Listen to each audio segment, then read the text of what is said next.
E aqui estamos de volta com o nosso projeto Português Digital, ministrando videoaulas de gramática passo a passo. Hoje vamos dar continuidade ao nosso assunto de concordância verbal e as demais aulas de concordância verbal, as aulas anteriores, concordância nominal, matemática, você poderá assisti-las acessando aqui a nossa página no YouTube, bastando para isso pesquisar por Navi Andrade. Deixem seus comentários, inscrevam-se na nossa página, emitam suas dúvidas, postem suas opiniões sobre as nossas videoaulas. Hoje vamos ver a parte 6 do nosso assunto de concordância verbal e que vamos começar com o caso 14, que trata do sujeito oracional. O sujeito oracional é o sujeito da oração subordinada subjetiva. E, neste caso, o verbo da oração principal fica na terceira pessoa do singular. O que é o sujeito oracional? O sujeito oracional é quando o núcleo do sujeito for constituído por um verbo. Então, é isso que chamamos de sujeito oracional. A princípio, quando iniciamos o nosso estudo aqui da concordância verbal, eu falei para vocês que a concordância verbal, basicamente, é também o estudo do sujeito, porque é com o sujeito que o verbo vai concordar.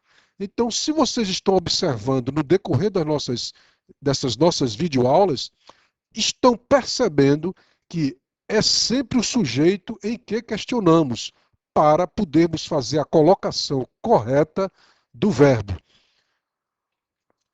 Vamos ver o exemplo para que esta questão fique mais clareada aqui na nossa videoaula.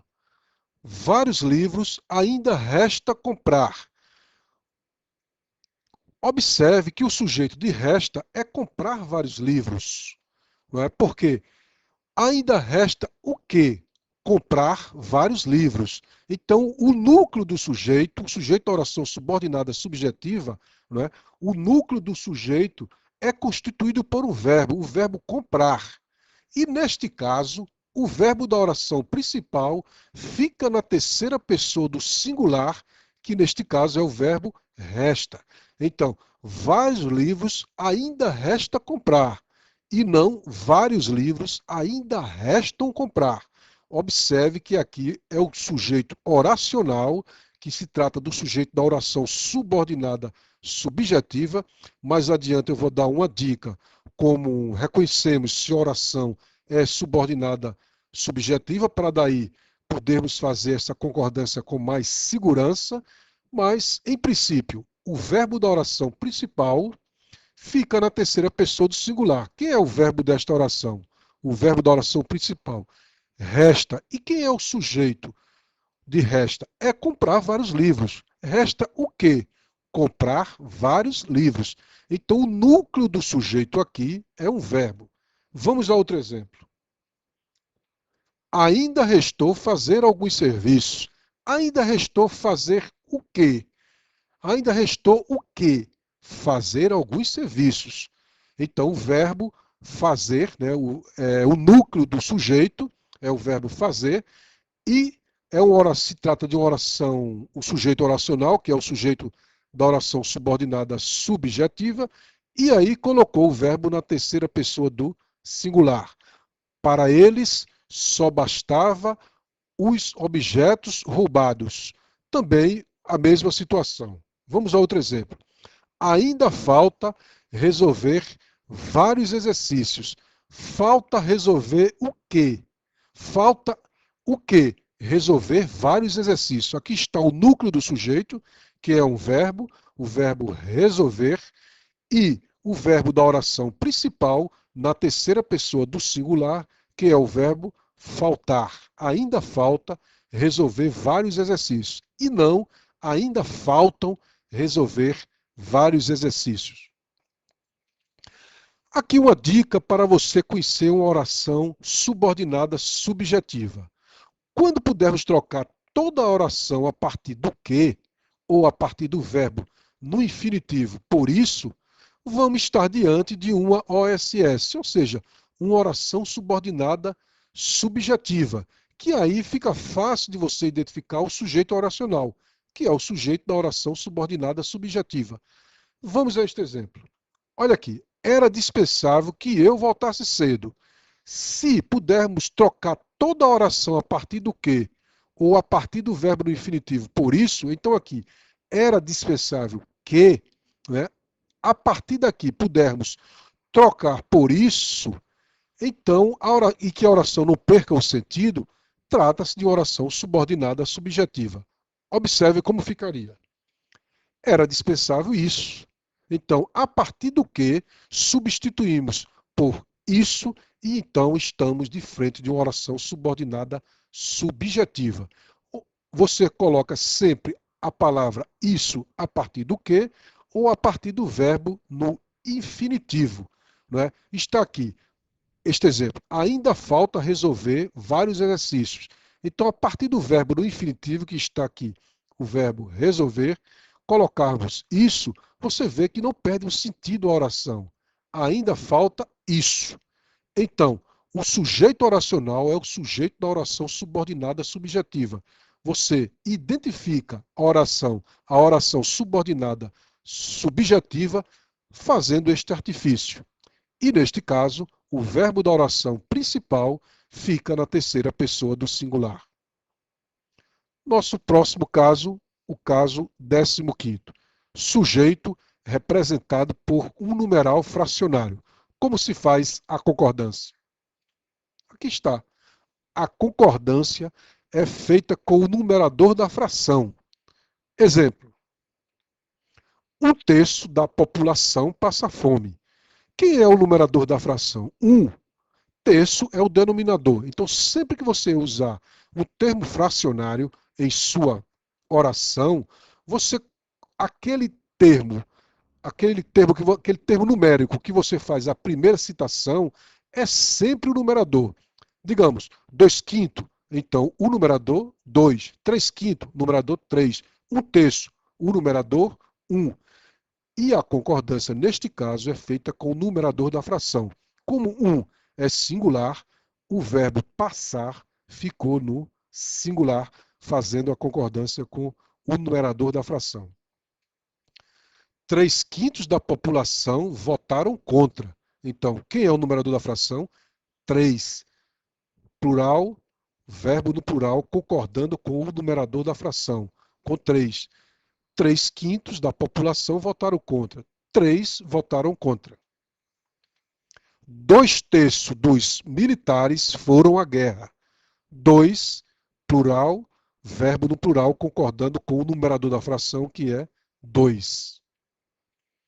A concordância pode ser feita também por atração com o substantivo, que especifica o numeral fracionário, sobretudo quando este tem por numerador o numeral 1. Observe esse detalhe. Quando se tem o numeral 1, a concordância se faz concordando com o numerador, não é? Então, vamos ao exemplo. Aqui está. 1/3 dos trabalhadores daquela empresa foram demitidos. Então, o verbo aqui está concordando com um substantivo que especifica o numeral fracionário. Que é o numeral fracionário? 1/3. O que especifica? 1/3 dos trabalhadores. Como trabalhadores está no plural, o verbo pode ser colocado, nestes casos, também no plural, fazendo a concordância com o substantivo que está especificando este numeral fracionário, sobretudo quando ele tem por numerador o numeral 1. Outro exemplo.